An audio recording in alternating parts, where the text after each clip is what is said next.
Hello, everyone, and welcome to another episode of Tell Your Story. I'm Todd Nesloney, elementary school principal in Texas, and also your host. I'm so excited to bring you a new episode every week of Tell Your Story with the whole idea of hopefully bringing you guests that have inspired, encouraged, or challenged me and allowing them to tell their stories to help you be brave enough to tell yours. I am thrilled, beyond thrilled this week to have my special guest, GloZell Green. Oh my gosh, if you do not know her, where have you been? I have been a fan for years. But GloZell, why don't you kind of tell everybody a little bit about who you are? Hello, this is GloZell. Is you okay? Is you good? Because I want to know. Okay, first of all, thank you for having me on the show. Y'all don't know, I was having a breakdown right before because I'm like, wait a minute, you can see me? I had to throw my hair on. I was like, where my hair? Where my hair? Where my lipstick? Okay, for my little lip balm. I was like, well, I'm so excited. Now I'm finally together. Got my light. Let me find my light. Okay. Man, I need to come visit your school. You're a principal. Yes, ma'am. I'd love to come speak to the kids. Yes. Yes. My story, I started off doing, well, I always liked sitcoms, and people were like, oh, you're so funny, you're so funny. And I went to University of Florida. I graduated from University of Florida. Go Gators. And during that time, people were like, you really should do stand-up. And I watched a lot of television, and most of the sitcoms, they started to evolve around a comic, whether it was Seinfeld, Ellen DeGeneres, let's see, Roseanne Barr, or Arnold. It switched a couple times. And I was like, I need to be a stand-up now because that's the trend to get a sitcom. Am I yelling? Am I too loud? Because You're good. Okay. So I'm like, okay, I can make people laugh, I guess. People were telling me I'm funny. So I started that route.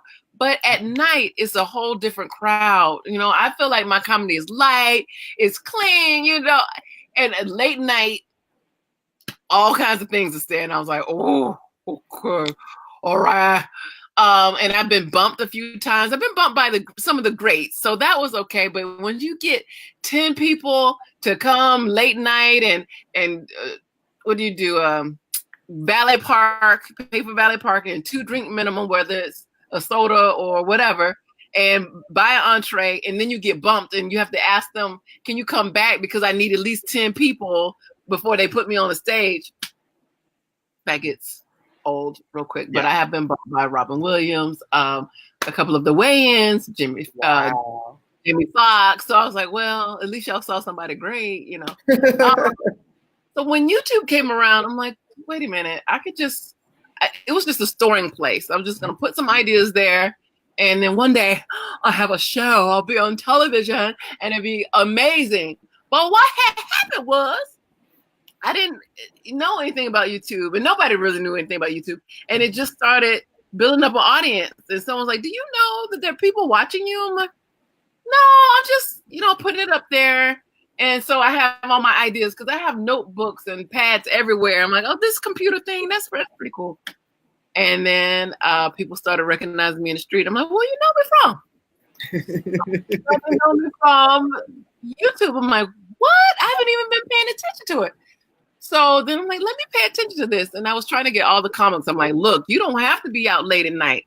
I would walk to my car late because I couldn't valet. They don't give you a special parking spot because you're the comic of the night. There's hundreds of us.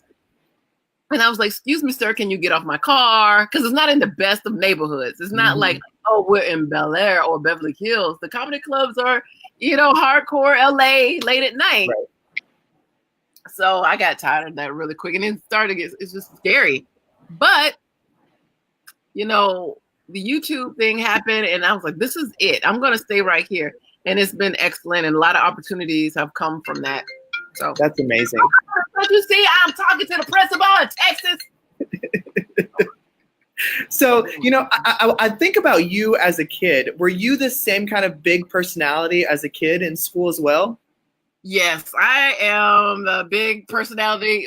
If you talk to anybody from my kindergarten class to anybody at the University of Florida, go Gators, they will say GloZell has not changed. She's always been the same, silly.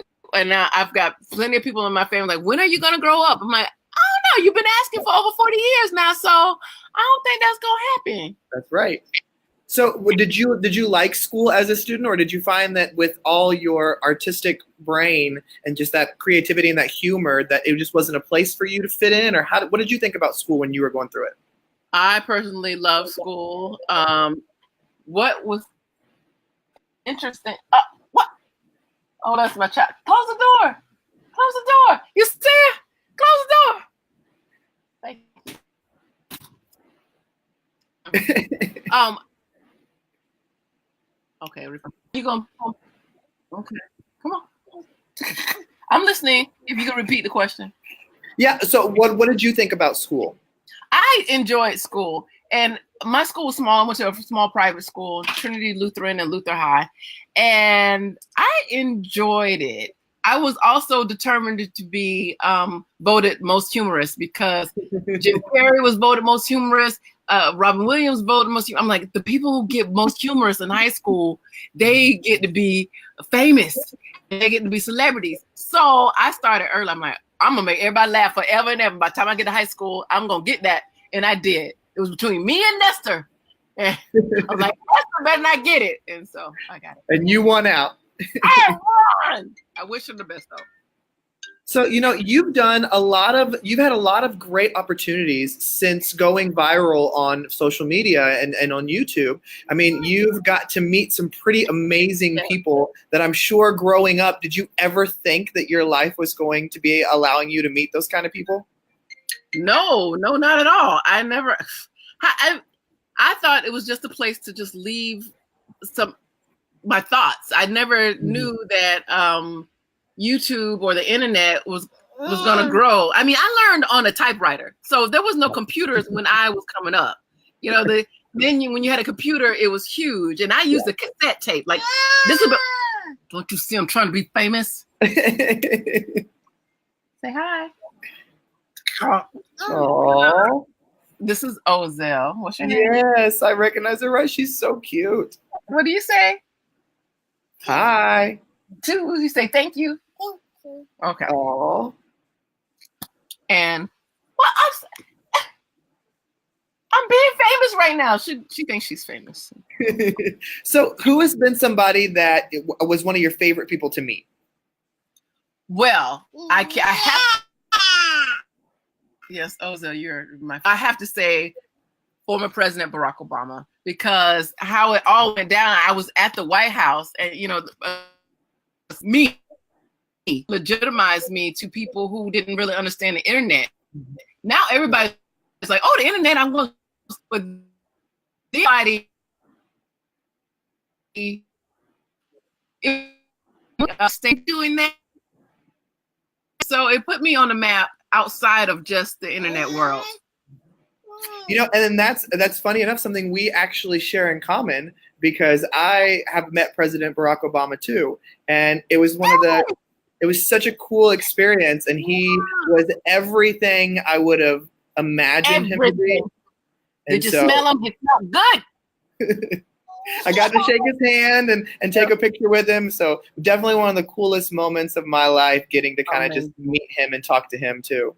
I would love to meet his wife, and I would love to see him again. So I wish everybody the best. And, that was a highlight. And of course, there's so many celebrities. And what's so interesting is that like, oh, I know you, GloZell.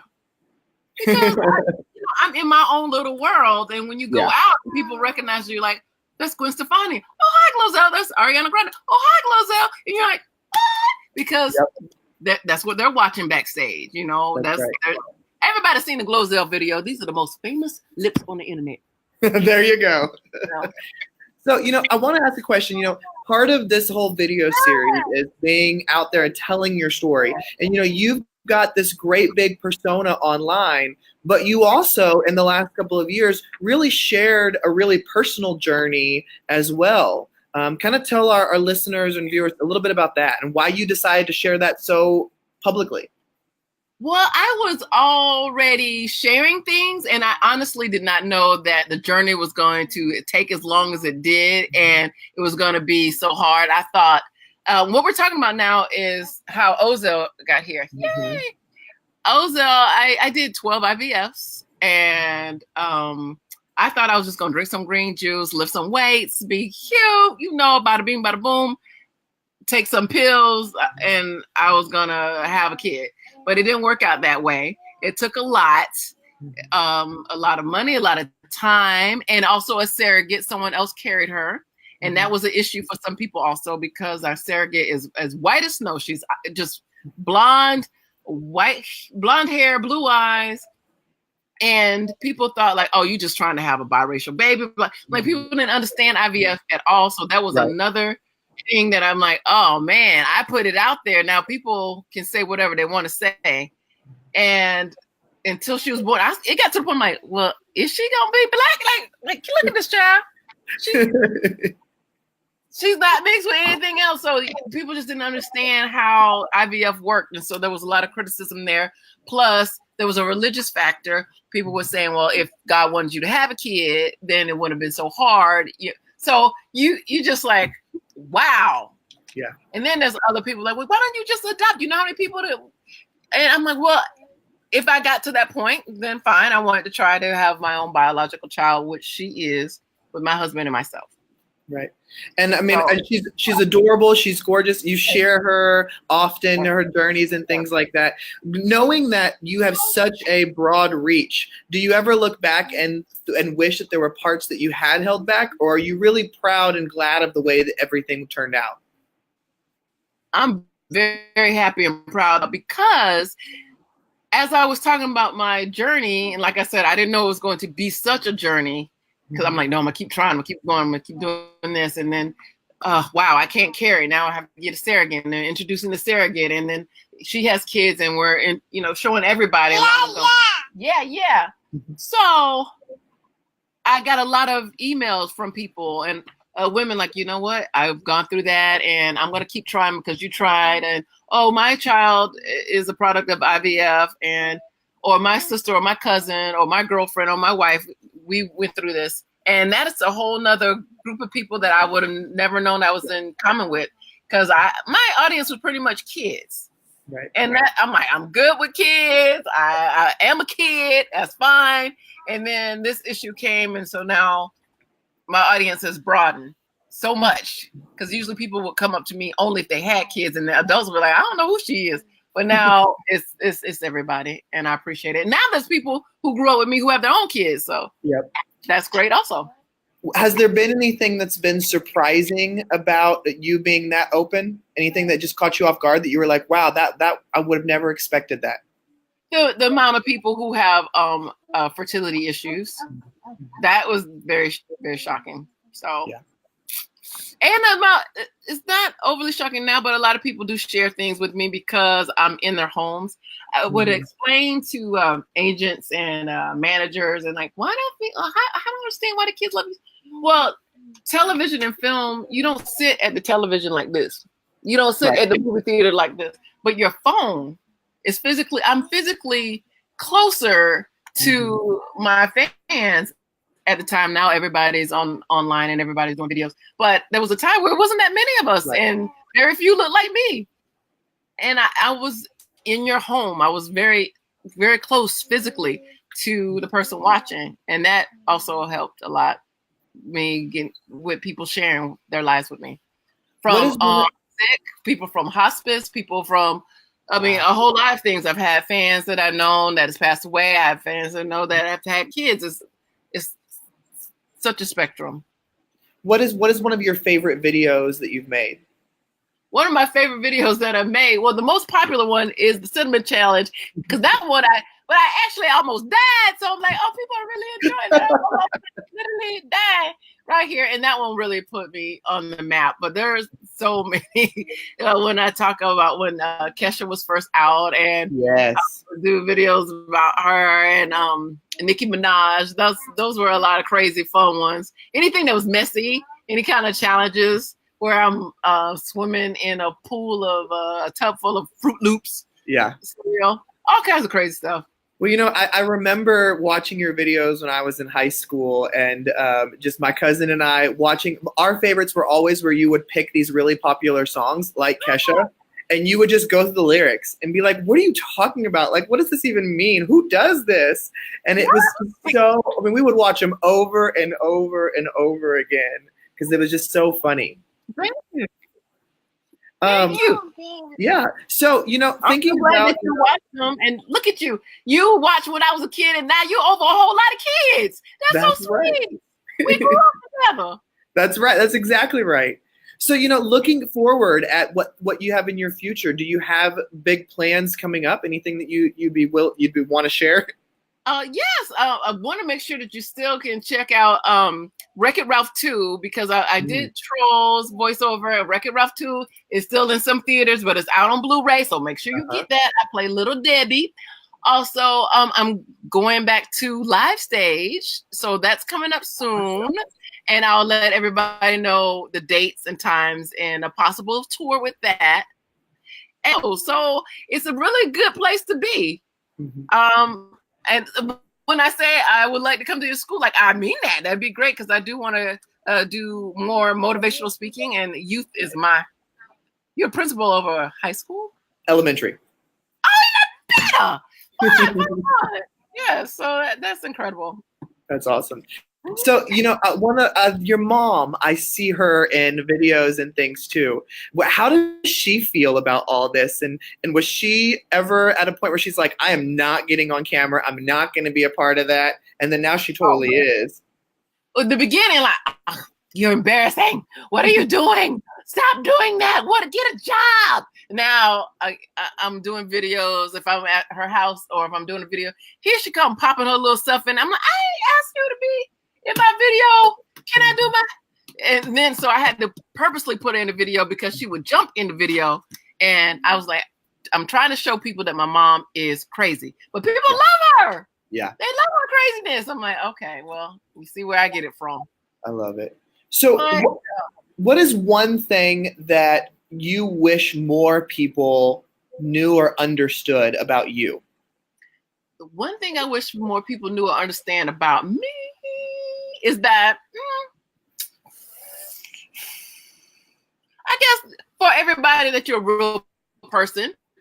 One of the things that Ralph Breaks the Internet talked about is the comments. So just understand that your celebrities or whoever you watch, they're still real people when you make your comments, and just how people misunderstand your text, or like, oh, are you mad? Like, no, that it just comes across that way. But sometimes you are, and you feel like you can just say anything because we don't seem real to you. But we're real. And believe it or not, we try not to, but we read the comments. We look at them every once in a while, or people will say it to you in your face. So since I am out there, my thing is it hasn't happened yet where someone says something to GloZell, but it has caused me friends because people will say things with the people I'm hanging out with. You know, so I would just keep that in mind, that we're real folks, and you don't want anything said to me. I don't want anything said to me that you don't want said to you. So and that leads me into a great question. You know, being an educator, we talk about bullying, whether it's cyberbullying or in person, all the time. And, you know, with your platform and you having so many people that watch you online over whatever platform they're using, I know that you're getting really mean and hateful things said to you. How do you not take it personally, and how do you separate that from that's just somebody hiding behind a screen that's insecure, and then their opinion does not define who I am? Because I know you probably weren't always at that point. Right. You're not always at that point, but when your desire to do what you need to do is stronger than someone that you don't even know, you know, and sometimes it is people that you know. If you stopped with everybody's like, what do you do? And I'm telling you, the internet was something that no one knew about. Now there's kids that grew up with the internet. So it was, can you please stop? This is embarrassing, kind of a thing. It's hard, but you have to keep going when you know that this is your dream, this is your desire, and it's leading you somewhere, because not everybody can hear your dreams. You're like, wait, something is telling me to keep going. You know, I can see where I'm going. I see that this is working. So you have to keep yourself motivated. Motivate yourself and people, because sometimes they're in your corner and sometimes they're not. And And it could be because they have to take care of themselves. Not everybody's going to be there for you all the time. Right. Yes, but I'm going to be there for you all the time. Oh, she is just so cute. Goodness. Well, GloZell, I want to thank you, and I want to end on this last question, was if you had the power to do anything to make this world better, what would you do? What would you focus on? Oh, what would I focus on? Oh, so much is going on. I would focus on if we all could just be kinder to each other. Just be kinder to, because that spills off into work. It spills off to all kinds of relationships, family, friends, spouses, partners, daughters, sons, mothers, fathers. A little bit can go a long way. That spark, there's a song, it only takes a spark to get a fire going. And that's what I would say, because most of the time, a lot of people don't get a chance to meet me, and I'm only reading what they're saying. And I do get a lot of kids who said they've been bullied, and it's like, it's words. That's something that you could just not say. It's something that you just not type. Right. So I will go with that. You can make or break someone's day by saying something great or horrible, so let's go with something great.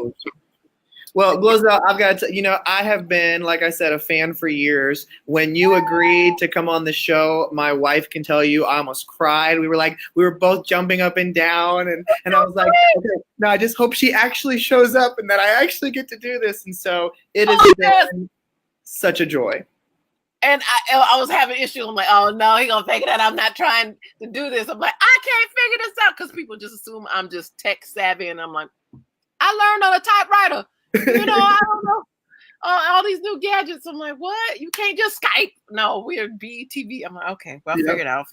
Well, I know you are so busy, so giving me any amount of time is just, it means the world to me. So I want to tell you thank you for all that you do, because you really do. You inspire people, you make people laugh, you make people feel good, and you have a very powerful story that I am proud to amplify as well. Thank you. And you seem like the best principal ever. I don't know about that. That's amazing. Your kids are very fortunate to have you. Thank you. And I want to also thank all the listeners or viewers who joined us today, or watching this or listening to this later. Thank you so much for joining another episode of Tell Your Story. I hope you have been encouraged and inspired, and I hope that you remember to get out there and tell your story, because every story matters. Okay.